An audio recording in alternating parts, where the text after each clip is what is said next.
हरी आम्ही वैकुंठवासी आलो याची कारणासी बोलिले जे ऋषी साच भावे वर्ताया झाडू संतांचे मार्ग आडराणी भरले जग उच्चिष्टाचा भाग शेष उरला तो सेवू. तुकोबरा या ठिकाणी आलेले तर नवीन काही देण्यासाठी आलेले असं म्हणत नाहीत.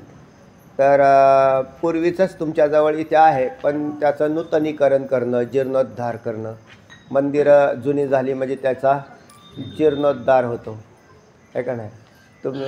तुमची लायसनसुद्धा रिन्यू करावी लागतात.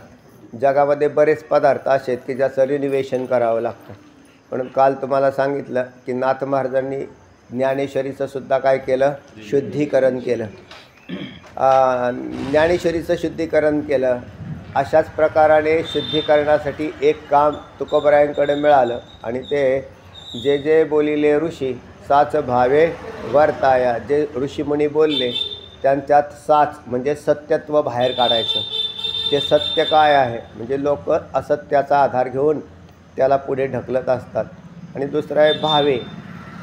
अशी दोन विशेषणं दिलीत ऋषीमुनींच्या वचनाला. बोलिले जे ऋषी बोलिले ते साच आणि भावे वर्ताया मी आलो. मग ऋषीमुनी तर बोललेलेच होते ना, तुम्ही कशाला आले, तर साच वर्ताया आलो. कारण त्यांच्या वचनाचा चुकीचा अर्थ समाजापुढे आलेला दिसतोय.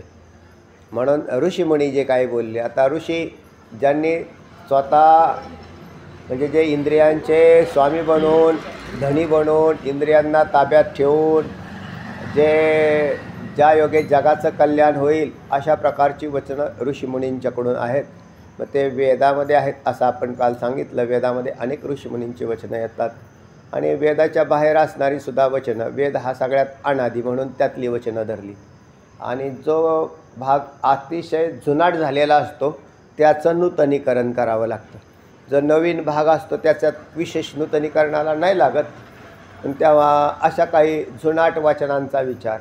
पण तिथे तुकोबराय भावे असा शब्द टाकतात. याच्यामध्ये सुद्धा अनेक भक्ती करणारे भक्तीचे आचार्य येतात. म्हणजे जे ऋषीमुनींच्यात असे काही आचार्य होऊन गेले की जे भक्तिशास्त्रातले उत्कृष्ट, नारद महर्षींसारखे जुनाट किंवा अनेक सगळे जेवढे अनेक आचार्य झाले तर त्यांची वचनं. म्हणून तुकोबरायांची वचनं ही पूर्वी ऋषीमुनींनी गायलेल्या वचनांच्याहून वेगळी नाहीत. मग आम्हाला वेगळी का वाटली, आमच्यासमोर असं वाटलं आम्हाला की असं असू शकतं का, अशा शंका यायला कारणीभूत की आपल्याला पाठीमागचा अभ्यास हा कमी पडतो किंवा बरेचसे काळाच्या ओघामध्ये गत झालेले असतात, म्हणजे अस्तित्वातही राहिलेली नसतात. तर तुकोबरायांना कशी काय सापडली, तर तुकोबराय हे स्वतःच भगवंत स्वरूप असल्या कारणाने त्यांना भूत, भविष्य आणि वर्तमानाचं ज्ञान आहे. म्हणजे संतांच्याकडे भूतकाळात काय झालं याचं ज्ञान आहे, पुढे काय होणार आहे याचंही ज्ञान आहे, चालू जगताचं ज्ञान असतं. ते संत भूत भविष्य कळो येईल वर्तमान, परी त्या साधूचे नकळे महिमान हो. तुका ऐसे कैसे आने भेटती ते साधू. तर तेव्हा भूत भविष्य वर्तमान कळता येतं. ज्याने मनावरती नियंत्रण केलं की समोर त्याच्या व्यक्तीच्या चित्तात काय चाललं आहे ऐकू येतं. हे आहे बरं का, हे शास्त्र आहे. म्हणून तुमच्या चित्तात काय चाललेलं आहे याच्यासाठी मला माझ्या मनाचं संयमन करावं लागतं. ज्यांनी स्वतःच्या मनाची संयमनं केलेली आहेत तर त्यांना बहुतेक म्हणजे असं आहे की ज्यांचं संयमन करून, मग आता ते कसं केलं आहे, साधनेच्याद्वारे होतं, असं नाही होत. ते त्यांनी पूर्वी पुष्कळ साधना केली आणि त्या साधनेच्याद्वारे स्वतःच्याच मनाचा अभ्यास करून नियंत्रण केलेलं असतं. तर ते अत्यंत सूक्ष्म, अतिसूक्ष्म मनात चाललेल्या संकल्पाला जाणतात. म्हणजे दुसऱ्याच्या चित्तातल्या इथपर्यंत आहे अध्ययनातला हा अभ्यास आहे. अध्यात्मशास्त्राची खोली आहे. आणि मग याचं सामान्य चिंतन तर त्या फेस रिडिंगवरून सुद्धा होतं. ज्याला बॉडी लँग्वेज, फेस रिडिंग हे आत्ता आलेल्या तुमच्या मानसशास्त्रातल्या संकल्पना आहेत आणि त्याच्यावरती सुद्धा साधारण जजमेंट मिळतं. पण तो फार वरचा अभ्यास आहे तो, आणि आंतरिक अभ्यास आहे तो हा आहे. आणि संतांना तर प्रत्यक्षच कळतं, कारण ते अधिष्ठान स्वरूप झालेले असतात आणि भगवत स्वरूप त्याच्यापेक्षा अजून दुसरं काही नाही. मनाचं अध्ययनसुद्धा वरच्या बाजूला आलं ते. मग त्याच्यामध्ये दूरदर्शनासारख्या रिद्ध्यासिद्ध्या आहेत. रिद्ध्यासिद्ध्या आहेत ना, दूरदर्शन म्हणजे इथून अमेरिकेत आत्ता काय चाललेलं हे पाहण्यासाठी दूरदर्शन सिद्धी आहे. अष्टमहासिद्धी ओळंगती द्वारी अष्टमहासिद्धी ओळंगती द्वारी हरिभक्तांच्या द्वारात रिद्धिसिद्धी न पाचारता येती त्या धुंडीती हरिभक्ता मोक्ष सायुज्यता वास पाहेत असा हरिभक्तांचा महिमा आहे. त्या रिद्ध्या सिद्ध्या अनिमा गरिमा लखिमा वशिता अशा प्रकारच्या अष्टमहासिद्ध्या उपमहासिद्ध्या तर या सगळ्या येतात, ज्या योग्याकडे येतात हरिभक्ताकडे येतात. आणि मग त्यांना हे सगळं कळतं. तर तेव्हा तुकोबऱ्यांना कोणी म्हणेल की त्यांना कसं काय कळतं. तुकोबऱ्यांनी अशी जर लोखंडावर नजर टाकली तर सोनं होतं. असं नाही की परसाचा खडा घेतला आणि मग लावला आणि सोनं झालं.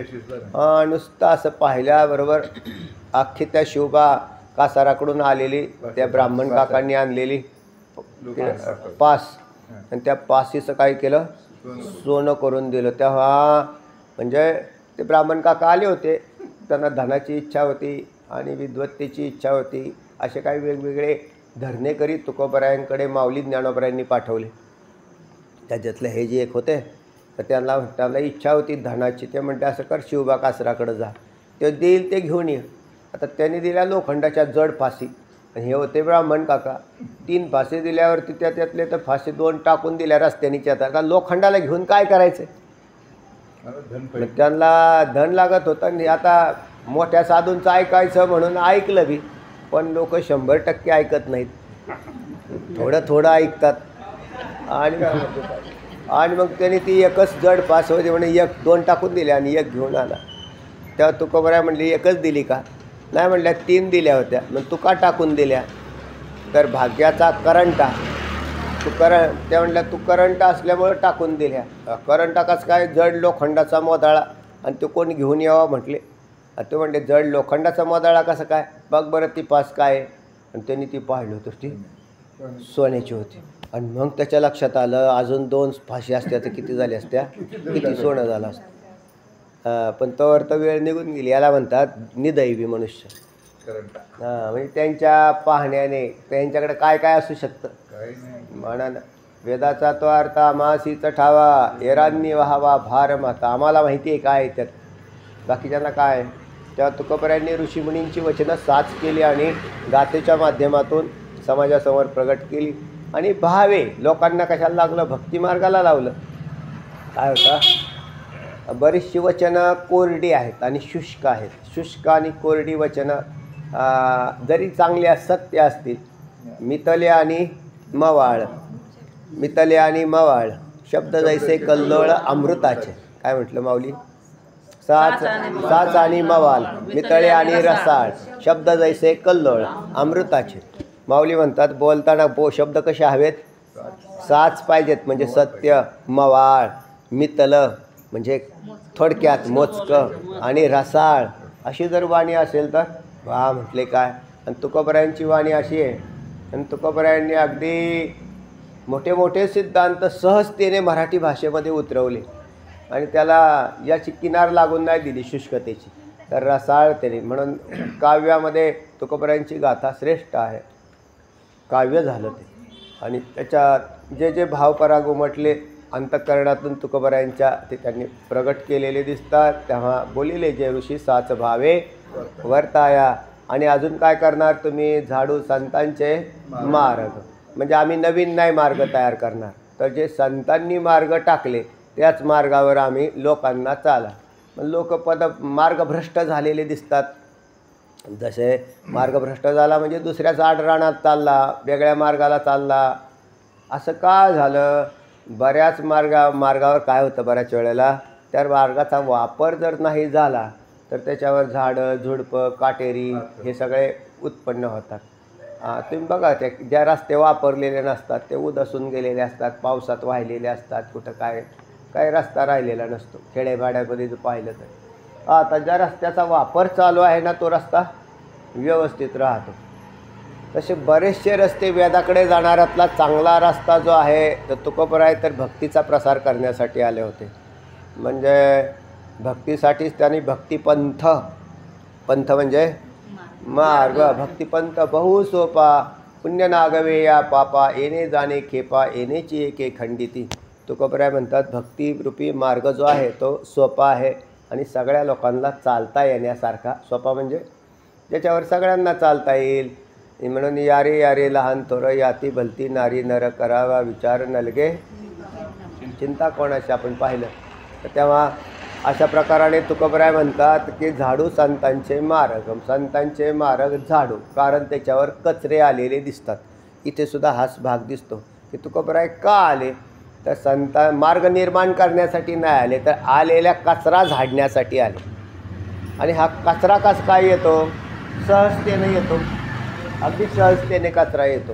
तुम्ही सुद्धा मंदिरात सकाळी आपण आता निघून गेलो की निघून गेलो, आणि उद्या संध्याकाळी जर डायरेक्ट यायचं म्हटलं, सकाळचा पाठ असतो त्यामुळे मंदिरं झाडतात. तुम्ही संध्याकाळी येऊन बघा ना, किंवा 2-3 दिवस जर मंदिरात कोण नाही आलं, पाठच नसला, तर मंदिराची काय अवस्था होते.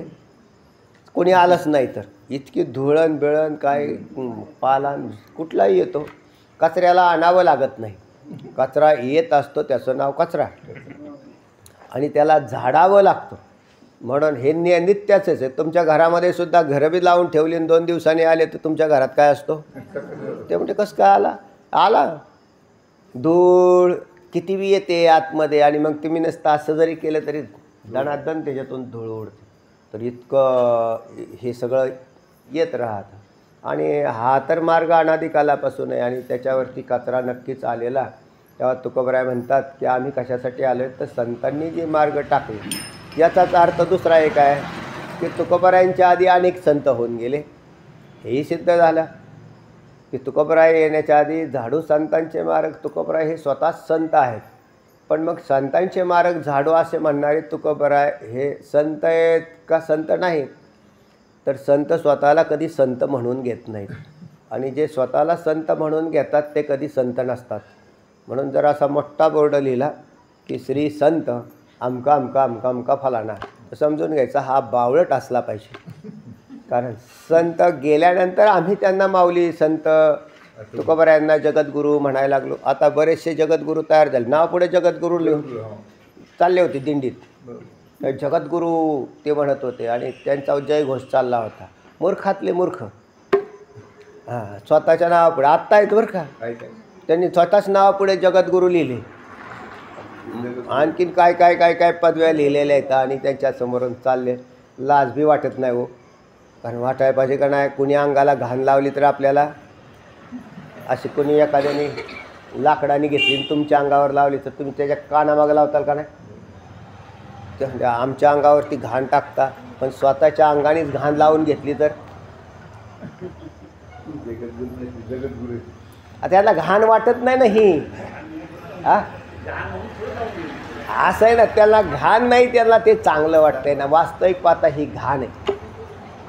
जेवढ्या उपाध्या लावल्या ना सांसारिक माणसाने लावल्या तर आम्ही त्यांच्याकडे पाहतच नाही. कोणी एखादा अज्ञानाने काय करत असेल संसारग्रस्त, पण परमार्थात येऊन असं काही करायला लागला आणि मग असा बोलायला लागला तर त्याची दया येते खरोखर. म्हणजे खरोखर दया करण्यासारखीच परिस्थिती आहे. आणि स्वतः उपाध्या लावून बसलाय, स्वतः नाही, दुसऱ्यांनी बी दिलेल्या काही कामाच्या नाहीत. कुणी जर म्हटला तरी त्याचा काय उपयोग आहे त्याचा, कारण ते तुम्हाला परिच्छिन्नत्व आणतं, तुम्हाला बद्धतेच्या प्रवासाकडे घेऊन जातं. कोणी तुम्हाला नावलौकिक देत असला तुम्हाला एकतर पहिल्यांदा जीवदशेतून सुटायचं आणि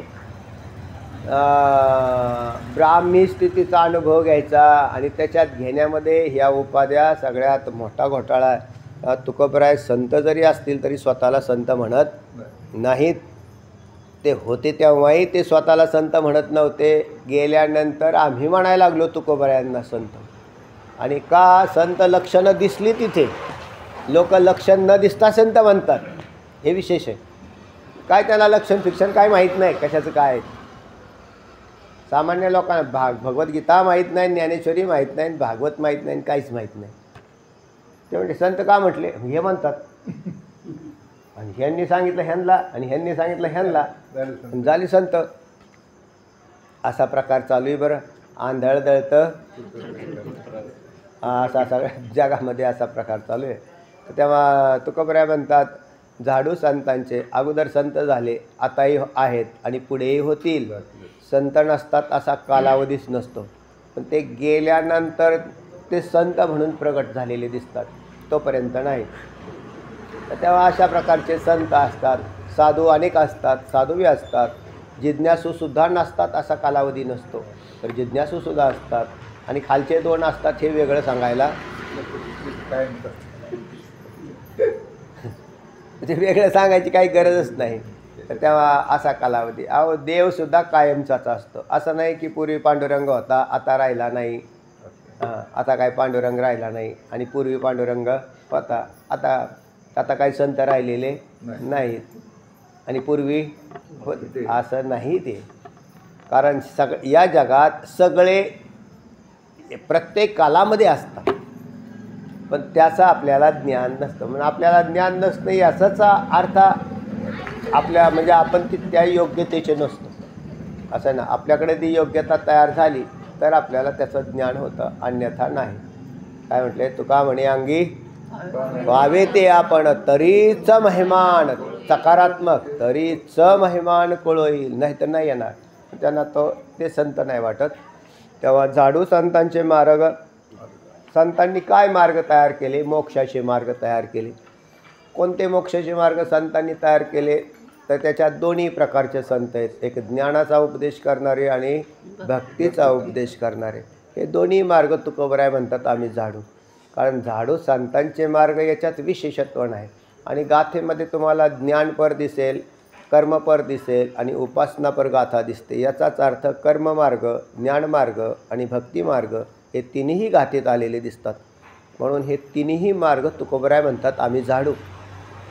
कर्ममार्गावरती सुद्धा तुकोबरायांनी लोकांना शिकवलं. कितीतरी आत्ता आपल्या अभंग, या 200 अभंगात कितीतरी होऊन गेले की तुम्ही कसं वागा, कसं वागताना कसं वागायला पाहिजे शिकवलं का नाही गाथेमध्ये.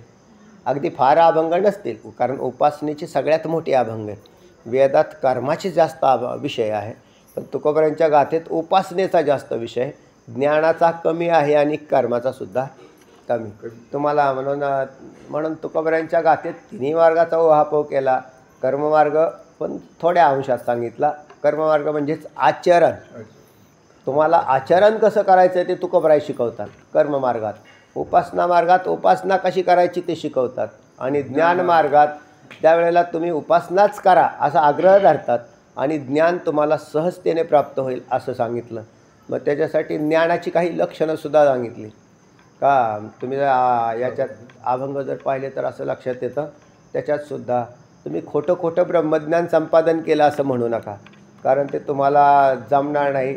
मग ब्रह्मज्ञान कसं असं तुकोबरायांना विचारलं तर तुकोबराय म्हणतात ब्रह्मज्ञान जरी कळे एके दिवशी, तात्काळ हा गळे अभिमान. ज्या दिवशी तुम्हाला अभिमान नाश होईल त्या दिवशी ब्रह्मज्ञान कळालं असं म्हणा. किंवा न करी रे संग राहे रे निश्चळ, लागो नेदी मळ ममतेचा, या नावे अद्वैत खरे ब्रह्मज्ञान अनुभवा वाचून बडबडते. तर तुकोबरायांनी त्याचाही उहापोह केला की हे ब्रह्मज्ञान कसं असतं. म्हणून ज्ञानमार्गही त्यांनी जाडला. कसा जाडला? वचनाच्याद्वारे. काय वचन दिलं? न करी रे संग. जर त्याची आंतरिक वृत्ती, संग न करणं याचा अर्थ आंतरिक वृत्तीला शिवत नाही, तो मलाला विषयाला शिवत नाही. न करी रे संग राहे रे निश्चळ, ज्याचा चित्तवृत्ती स्थिर झालेली आहे म्हणजे विक्षिप्तता गेलेली आहे. आणि संग करत नाही म्हणजे मलदोष गेलेला आहे, विक्षेप गेलेला आहे. न करी रे संग राहे रे निश्चळ. अण्णा मला म्हटले होते एकदा, जगताप याच्यावर कीर्तन करा. त्यांना ऐकण्याची इच्छा होती, पण तसा काही योग परत आला नाही. न करी रे संग राहे रे निश्चळ हे अण्णा स्पेशल बोलायचे बरं का माझ्याविषयी. त्याण्याची याच्यावर मला तसं अजून एकदा म्हटले. मी तो अभंग म्हटलो का, स्वरूप मंदिरी होते मी एकली, माया सांज वेळ अविद्येचे वेळ. मग ते जगताप म्हटले याच्यावर तुम्ही पुढल्या वर्षी कीर्तन करा. ते म्हटलं अण्णाला फार मोठा आहे 8 चरणी. बरं राव द्या म्हटले, कारण तेव्हा एवढा 8 चरणी अभंग उच्चारता करताच 1 तासाची वारीचं कीर्तन राहतं. 15 मिनटं तर माझे त्याच्यातच जातील आणि कोणी जर चाल लावली तर घोटाळाच व्हायचा, म्हणजे कीर्तनच संपायचं.